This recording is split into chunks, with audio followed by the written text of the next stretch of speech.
When I first moved to Denver, I moved out there with no job, no apartment.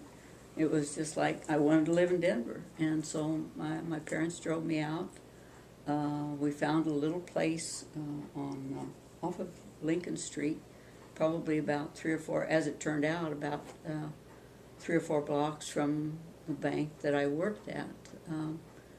And I had gone downtown and bought a paper, and I was sitting at a counter having a cup of coffee and looking at the paper, and a woman next to me struck up a conversation with me, and she said, see, you're looking at the want ads? And I said, yes.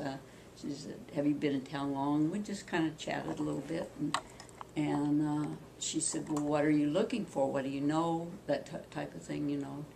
And I was looking for a secretarial position. I had good shorthand skills and good typing skills, and etc. And she said, well, I am I don't think they called them HR people at that time, but anyway, that's what she was for the bank, the U.S. National Bank. And she said, we always have openings. Why don't you come and apply? So it was real unusual that I'd be sitting at a coffee counter and the woman next to me would be the person who would employ me at the bank later that week.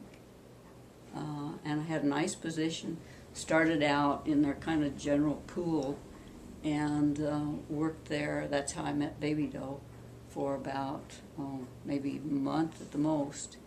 And there was an opening with in the installment loan department, and I moved down there as a secretary to 3 loan officers.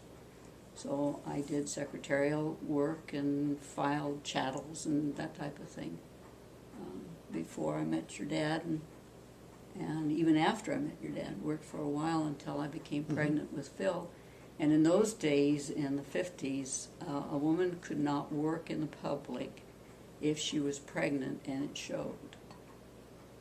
So I wasn't able to work very long before I had to quit my job, and then your dad had to get another job just to support us. So